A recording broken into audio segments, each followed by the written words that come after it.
What a beautiful day. I want to thank God for waking us up this morning. We woke up, start the day with an attitude of gratitude. First win of the day.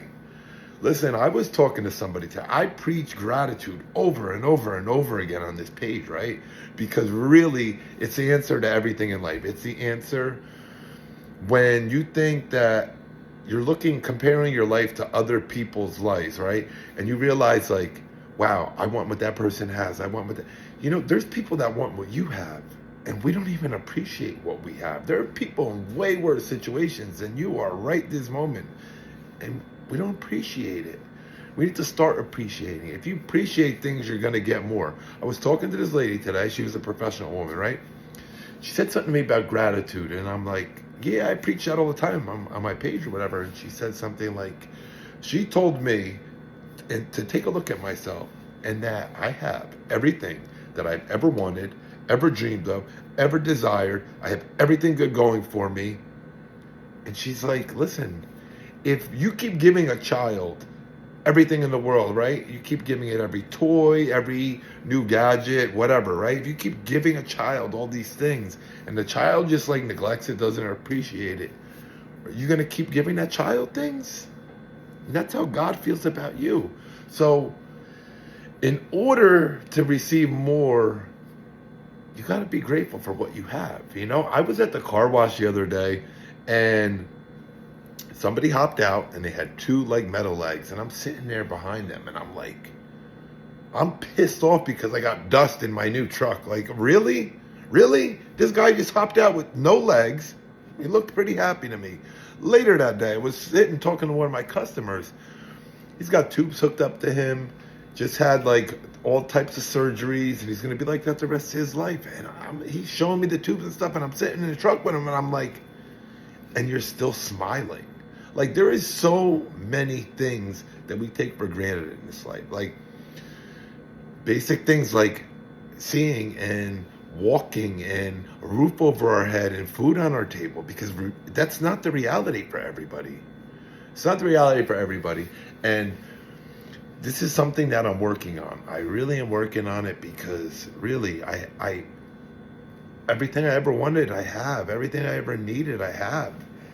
And like, it's not good enough for me. It is good enough for me. I'm beyond grateful, but the way I'm like wired is I'm not good enough for me, and nothing I can do is good enough. And I push myself so much. And like yesterday, I got done working, and then I went training. I was boxing for an hour and a half.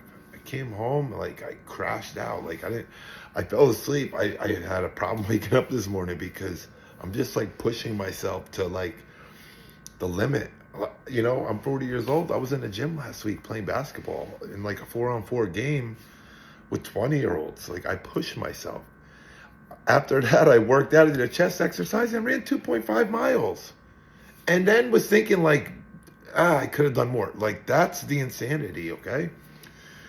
I have everything I want, everything I need in life. But it's not good enough for me. I feel like I'm not good enough for me sometimes. And I've been given this gift, and I want to see like what the full potential I can like live up to is. And so we're working on that thing called gratitude. I'm going to break down in like a whole other video about gratitude and the different like ways that you can practice gratitude and help you wake up and feel grateful that you woke up. Because like right now, it's that time of year where it gets dark earlier, and people are going through it, seasonal depression, and like, that's real. I've seen it, I've lived it, I've experienced it.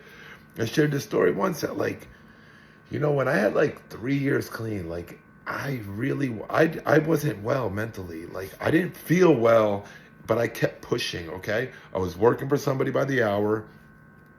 Wasn't enough to pay my bills.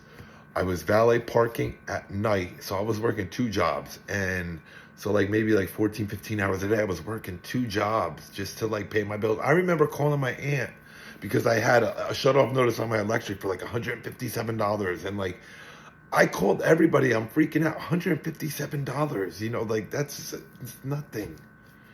But I couldn't afford it. And I was doing everything I could. I was giving life all I had. I was working really in the freezing cold, putting stress on my body, framing all day. Then on valet parking cars at night. Like, I would switch cars, uniforms, like on the way to work, and then go work in the cold, standing around waiting for a car for a $2 tip. Like, that was how my life was. Um, so when I'm sitting here right now thinking like I want more, I need more, or I should be doing better, that's the thing I always tell myself. I should be doing better than I am. And like, I don't know how much more time I can squeeze into a day. Exercising, going to the gym was important to me. I prayed for the willingness for that for a long time, to have the willingness to get back into the gym. Because, like, anybody that works out knows that once you get started on your exercise routine, if you go for a couple of days, and you will do anything in your power to make sure you continue on that exercise routine. So, like, I prayed for a long time for the willingness to, because I was working out at home, but it wasn't consistent. But I prayed for that willingness to get back there, and I got it, right? So trying to squeeze that into like my already crazy schedule, I'm like, I got to get up at 4 o'clock in the morning. I get up at 4 o'clock in the morning, I go to the gym at 6, and then by like 6:30 driving home from work, I can't keep my eyes open. Like, this really happened last week. I couldn't keep my eyes open. And that's where I'm at today. Nothing is good enough for me. Like, I feel like I'm not doing enough, and I'm doing more than most.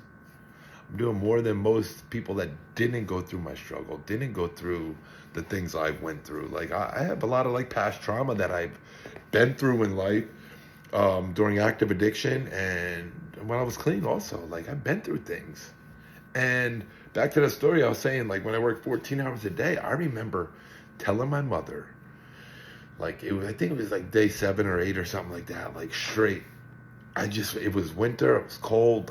I remember telling her, like, yeah, still not feeling good. I didn't want to die. I didn't want to use. I knew, like, neither of those sounded, like, appealing to me, but I just didn't feel like participating in life. That's the best way I could describe it. Like, just didn't feel like participating in life. And I remember telling my mom, like, yep, I feel the same way today. But tomorrow's another day, and I just kept going, get another day. Like, I mean, I guess in the situation, how I was living, how I was working 14 hours a day, and not being able to pay $140 or $150 electric bill, like, yeah, I guess that would cause anybody to be depressed. But I kept going. That's the point of this. I kept going. And that's the hardest thing, is to keep going. Like, I've worked the last 2 years on this charity, and like, the results are not there yet. Okay, I'm probably about $12,000 to $15,000 out of pocket at this point, but I seen the end game, and I know what I'm capable of. I mean, I might look down on myself, but I know what I'm capable of, and I know where this thing's going. I just need the time to do what I do. I know where it's going, and I got this. Okay. Because I'm going to keep going until I do. That's the key to everything. You keep going till you reach your goal. People stop. Like, I've done this, like I just said, $12,000 to $15,000 out of pocket for the last 2 years. No income yet. And I'm just keep pushing, because I know that it's going to pop off. I know that. And it will, because I'm just going to keep going till it does. Whew. But yeah, seasonal depression is real, and call your friends, look out for each other, make sure everybody's good.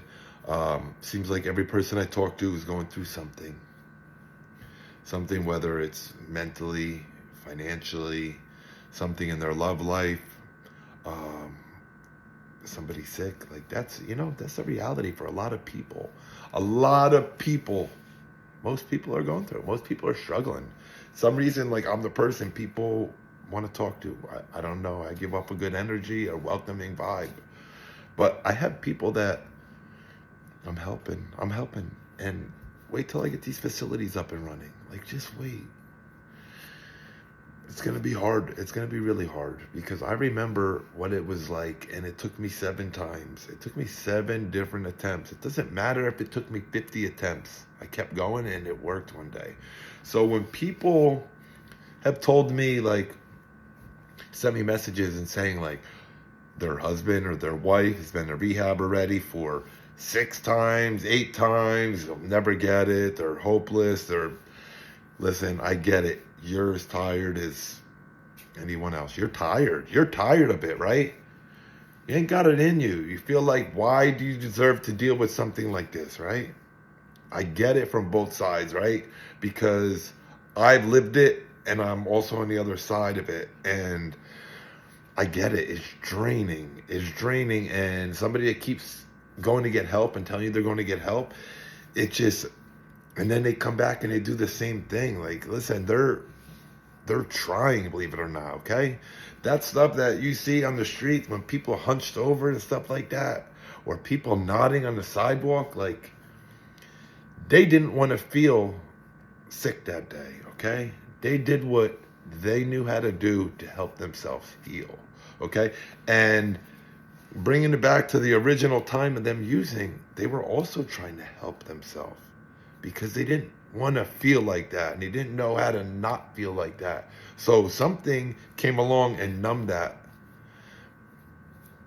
And then when people are in too deep, they get a day, 2 days, they can't face what they've done to the people they love the most. And that's the thing. Addicts hurt the people they love the most. And like, those are the people that they hurt the most. And it always happens that way because those are the people that are still by their side, like trying to help them till the end. Hopefully the end is a good thing, like a rehab or a detox or 12-step fellowship that helps the person get to where they got to go, okay?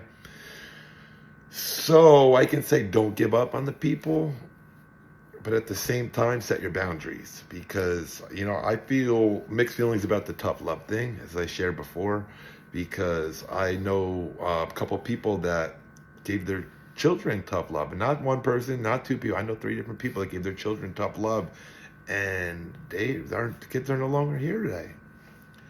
So, at the same time, a parent has to be able to live their life. They've worked their ass off. They're older now. They shouldn't have to be dealing with somebody in their 20s or 30s that's going through this and making them such a big part of their problem. I know from experience of, every day, I remember knocking on my parents' door at 2:30 in the morning, waking them up to tell them I got hit by a car in front of our house. Listen, we lived on a dead end, so how does that even happen? It's just the insanity of things that happen when you're in active addiction. Listen, I never got hit by any cars since I stopped using. It's just crazy, man. So, both sides, addicts, parents, hang in there. These holidays are going to be tough. The world's kind of tough right now, but the world needs love. There's the answer right there. I love that picture. Answer is love. Also, the answer is God. Also, the answer is gratitude. Hope also. Hope everyone has an amazing holiday. Happy Thanksgiving.